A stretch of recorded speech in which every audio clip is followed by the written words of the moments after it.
Okay, ready? Chronicles of Narnia. We're in book 3, The Horse and His Boy. And this is chapter 9, Across the Desert. Can you see that? So remember, Aravis and her friend who's helping her escape have just heard a secret council. And if the king, the Tizrak, had known they heard it, he would have had them killed. And he's just left the room. They're still in their hiding place. Excuse me. So, chapter 9, Across the Desert. How dreadful! How perfectly dreadful! Whimpered Lacerline. Oh, darling, I'm so frightened. I'm shaking all over. Feel me. Come on, said Aravis, who was trembling herself. They've gone back to the new palace. Once we're out of this room, we're safe enough. But it's wasted a terrible time. Get me down to that water gate as quick as you can. Darling, how can you? Squeaked Lacerline. I can't do anything, not now. My poor nerves. No, we must just lie still a bit and then go back. Why back? Asked Aravis. Oh, you don't understand. You're so unsympathetic, said Lacerline, beginning to cry. Aravis decided it was no occasion for mercy. Look here, she said, catching Lacerline and giving her a good shake. If you say another word about going back, and if you don't start taking me to that water gate at once, do you know what I'll do? I'll rush out into that passage and scream, and then we'll both be caught.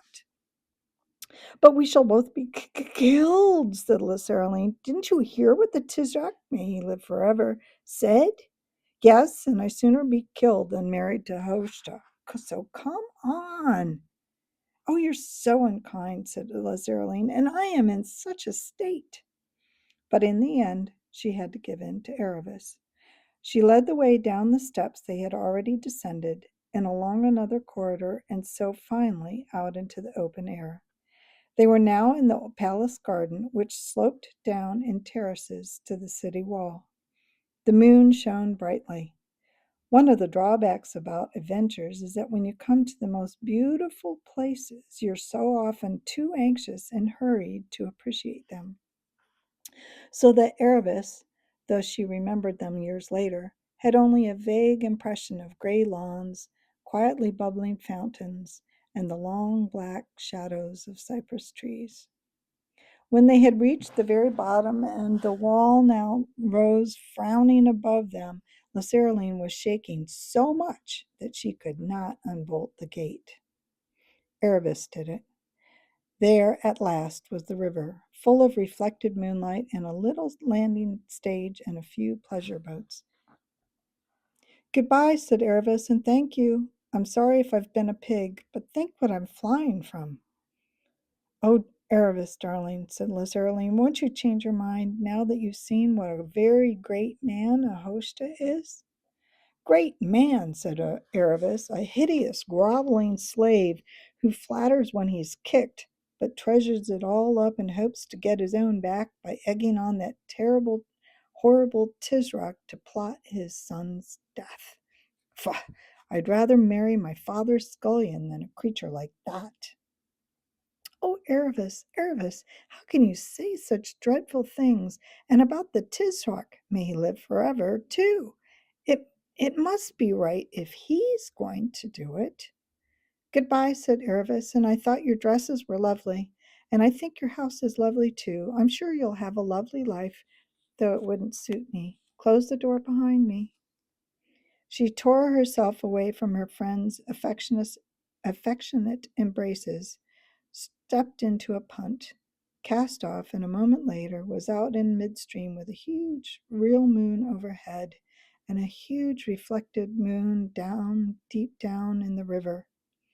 The air was fresh and cool, and as she drew near the farther bank, she heard the hooting of an owl. Ah, that's better, thought Aravis.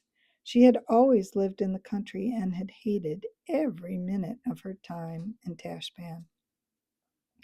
When she stepped ashore, she found herself in darkness, for the rise of the ground and the trees cut off the moonlight. But she managed to find the same road that Shasta had found, and came, just as he had done, to the end of the grass and the beginning of the sand, and it looked like him, to her left, and saw the big black tombs.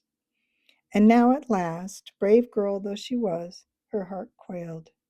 Supposing the others weren't there? Supposing the ghouls were there? But she stuck out her chin and a little bit of her tongue too, and went straight towards them. But before she had reached them, she saw Bree and Hwin and the groom.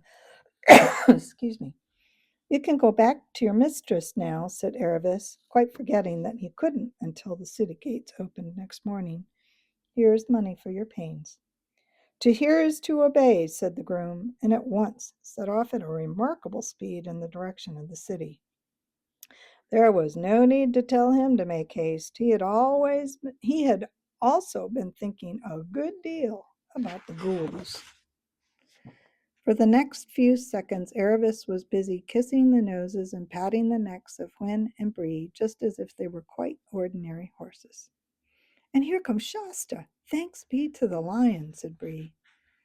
Aravis looked around, and there, right enough, was Shasta, who had come out of hiding the moment he saw the groom going away. And now, said Aravis, there's not a moment to lose. And in hasty words, she told them about Rabadash's expedition. Treacherous hounds, said Bree, shaking his mane and stamping with his hoof. An attack in time of peace without defiance sent, but we'll grease his oats for him. We'll be there before he is. Can we? Said Aravis, swinging herself into Hwin's saddle. Shasta wished he could mount like that. Broo! Snorted Bree. Up you get, Shasta. Can we? And with a good start, too. He said he was going to start at once, said Aravis. That's how humans talk, said Bree. But you don't get a company of 200 horse and horsemen watered and victualled and armed and saddled and started all in a minute. Now, what's our direction? Due north? No, said Shasta. I know about that. I've drawn a line. I'll explain later. Bear a bit to our left, both you horses. Ah, here it is. Now, said Bree, about all that galloping for a day and a night like in stories, it can't really be done. It must be walk and trot, but brisk trots and short walks. And whenever we walk, you two humans can slip off and walk too. Now, are you ready, Hwin? Off we go. Narnia in the north. At first it was delightful. The night had been going on for so many hours that the sand had almost finished giving back all the sun heat it had received during the day, and the air was cool and fresh and clear. Under the moonlight, the sand in every direction and as far as they could see gleamed as if it were smooth water or a great silver tray. Except for the noise of Bree's and Hwin's hooves, there was not a sound to be heard. Shasta would nearly have fallen asleep if he had not had to dismount and walk every now and then. This seemed to last for hours. Then there came a time when there was no longer any moon. They seemed to ride in the dead darkness for hours and hours. And after that, there came a moment when Shasta noticed that he could see Bree's neck and head in front of him a little more clearly than before. And slowly, very slowly, he began to notice the vast gray flatness on every side. It looked absolutely dead, like something in a dead world. And Shasta felt quite terribly tired and noticed that he was getting cold and that his lips were dry.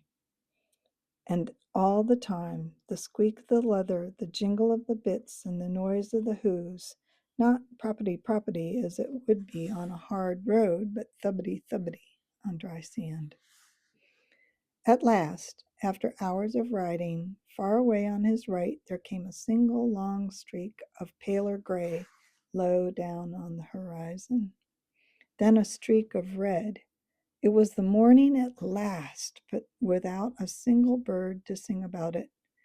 He was glad of the walking bits now, for he was colder than ever. Then suddenly the sun rose and everything changed in a moment. The gray sand turned yellow and twinkled as if it were strewn with diamonds.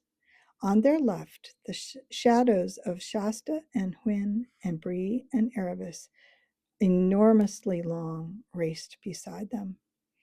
The double peak of Mount Pyre far ahead flashed in the sunlight, and Shasta saw that they were a little bit out of course. A bit left, he sang out. Best of all, when you looked back, Tashbaan was already small and remote. The tombs were quite invisible, swallowed up by that single jagged edge hump which was the city of Tisroc. Everyone felt better. But not for long. Though Tashbaan looked very far away when they first saw it, it refused to look any further away as they went on. Shasta gave up looking back at it, for it only gave him the feeling they were not moving at all. Then the light became a nuisance. The glare of the sand made his eyes ache, but he knew he mustn't shut them. He must screw them up and keep on looking ahead at Mount Pyre and shouting out directions. Then came the heat. He noticed it the first time when he had to dismount and walk. As he slipped down into the sand, the heat from it struck up into his face as if it was the opening of an oven door. Next time it was worse. But the third time, as his bare feet touched the sand, he screamed with pain and got one foot back in the stirrup and the other half over Bree's back before he could have said knife. Sorry, Bree, he gasped. I can't walk. It burns my feet. Of course, panted Bree. Should have thought of that myself. Stay on. Can't be helped. It's all right for you, said Shasta to Aravis, who was walking beside Hwin. You have shoes on. Aravis said nothing and looked prim. Let's hope she didn't mean to, but she did. On again, trot and walk and trot, jingle, jingle, jingle, squeak, squeak, squeak, smell of hot horse, smell of hot self, binding glare, headache, and nothing at all different for mile after mile. Tashbaan would never look any further away. The mountains would never look any nearer. You felt this had been going on for always. Jingle, jingle, jingle, squeak, squeak, squeak, smell of hot horse, smell of hot self. Of course, one tried all sorts of games with oneself to try to make the time pass, and of course they were all no good. And one tried very hard not to think of drinks. Iced sherbet in a palace in Tashbaan, clear spring water, tinkling with dark, earthy sounds, cold, smooth milk, just creamy enough and not too creamy. And the harder you tried not to think, the more you thought. At last, there was something different. A massive rock sticking up out of the sand about 50 yards long and 30 feet high. It did not cast much shadow, for the sun was now very high, but it cast a little. Into that shade they crowded. There they ate some food and drank a little water. It was not easy giving a horse to drink out of a skin bottle, but Bree and Hwin were clever with their lips. No one had anything like enough. No one spoke. The horses were flecked with foam and their breathing was noisy. The children were pale. After a very short rest, they went on again. Same noises, same smells, same glare, till at last their shadows began to fall on their right and then got longer and longer, till they seemed to stretch out to the eastern end of the world. Very slowly the sun drew nearer to the western horizon, and now at last he was down, and thank goodness, the merciful glare was gone, though the heat coming up from the sand was still as bad as ever. 4 pairs of eyes were looking out eagerly for any sign of the valley that Swallowpad the raven had spoken about, but mile after mile there was nothing but level sand. And now the day was definitely done, and most of the stars were out, and still the horses thundered on, and the children rose and sank in their saddles, miserable with thirst and weariness. Not till the moon had risen did Shasta, in a strange, barking voice of someone whose mouth is perfectly dry, shout out, There it is! There was no mistaking it now. Ahead and a little to their right, there was at last a slope downward and hummocks of rocks on each side. The horses were far too tired to speak, but they swung round towards it, and in a moment or two they were entering the gully. At first it was worse in there than it had been out in the open desert, for there was a breathless stuffiness between the rocky walls and less moonlight. The slope continued steeply downwards, and the rocks on either hand rose to the heights of cliffs. Then they began to meet vegetation, prickly cactus-like plants and coarse grass of the kind that would prick your fingers. Soon the horse hooves were falling on pebbles and stones instead of sand. Round every bend of the valley, and it had many bends, they looked eagerly for water. The horses were nearly at the end of their strength now, and Hwin, stumbling and panting, was lagging behind Bree. They were almost in despair before at last they came to a little muddiness and a tiny trickle of water through softer and better grass. And the trickle became a brook, and the brook became a stream with bushes on either side, and the stream became a river, and there came, after more disappointments than I could possibly describe, a moment when Shasta, who had been in a kind of doze, suddenly realized that Bree had stopped and found himself slipping off. Before them, a little cataract of water poured into a broad pool, and both the horses were already in the pool with their heads down, drinking, drinking, drinking. Oh, said Shasta and plunged in. It was up to his knees, and he stooped his head right under the cataract. It was perhaps the loveliest moment in his life. It was about 10 minutes later when all four of them, the two children, wet nearly all over, came out and began to notice their surroundings. The moon was now high enough to peep out onto the valley.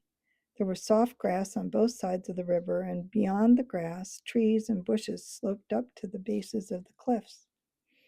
There must have been some wonderful flowering shrubs hidden in that shadowy undergrowth, for the whole glade was full of the coolest and most delicious smells.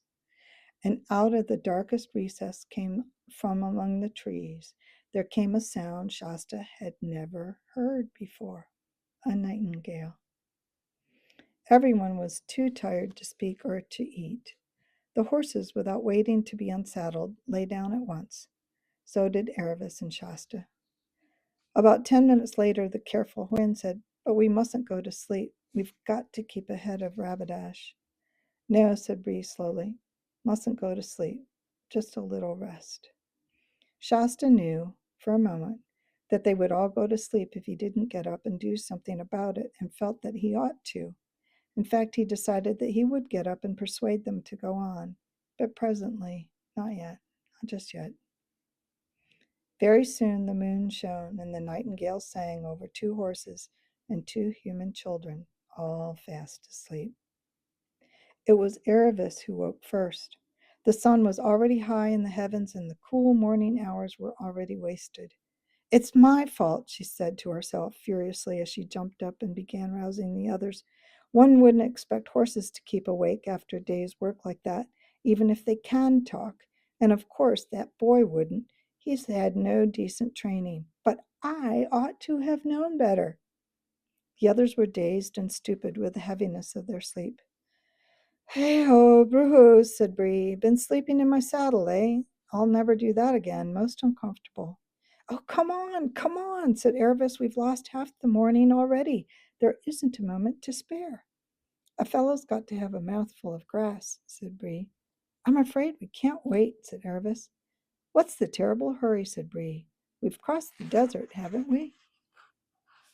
"But we're not in Archenland yet," said Aravis, "and we've got to get there before Rapidash." "Oh, we must be miles ahead of him," said Bree. "Haven't we been coming a shorter way? Didn't the raven friend of yours say that was a shortcut, Shasta?" "He didn't say anything about shorter," said Shasta. "He only said better, because you've got a river this way. If the oasis is due north of Tashbaan, then I'm afraid this may be longer." "Well, I can't go on without a snack," said Bree. "Take my bridle off, Shasta." "Please," said Hwin slowly. I feel just like Bree that I can't go on. But when horses have humans with spurs and things on their backs, aren't they often made to go on when they're feeling like this? And then they find that they can. I mean, aren't we ought to be able to do even more now that we're free? It's all for Narnia. I think, ma'am, said Bree very crushingly, that I know a little more about campaign and forced marches and what a horse can stand than you do. To this, Hwin made no answer, being, like most highly bred mares, very nervous and gentle person who was easily put down. In reality, she was quite right, as if Bree had a Tarkan on his back at that moment to make him go on, he would have found that he was good for several hours hard going. But one of the worst results of being a slave and being forced to do things is that when there is no one to force you anymore, you find you have almost lost the power of forcing yourself. So they had to wait while Bree had a snack and a drink, and of course, Hwin and the children had a snack and a drink too. It must have been nearly 11 o'clock in the morning before they finally got going again. And even then, Bree took things much more gently than yesterday. It was really Hwin, though she was the weaker and more tired of the two, who set the pace. The valley itself, with its brown, cool river and grass and moss and wild flowers and rhododendrons, was such a pleasant place that it made you want to ride slowly. So, until next time, Chapter 10, The Hermit of the Southern March. Until then.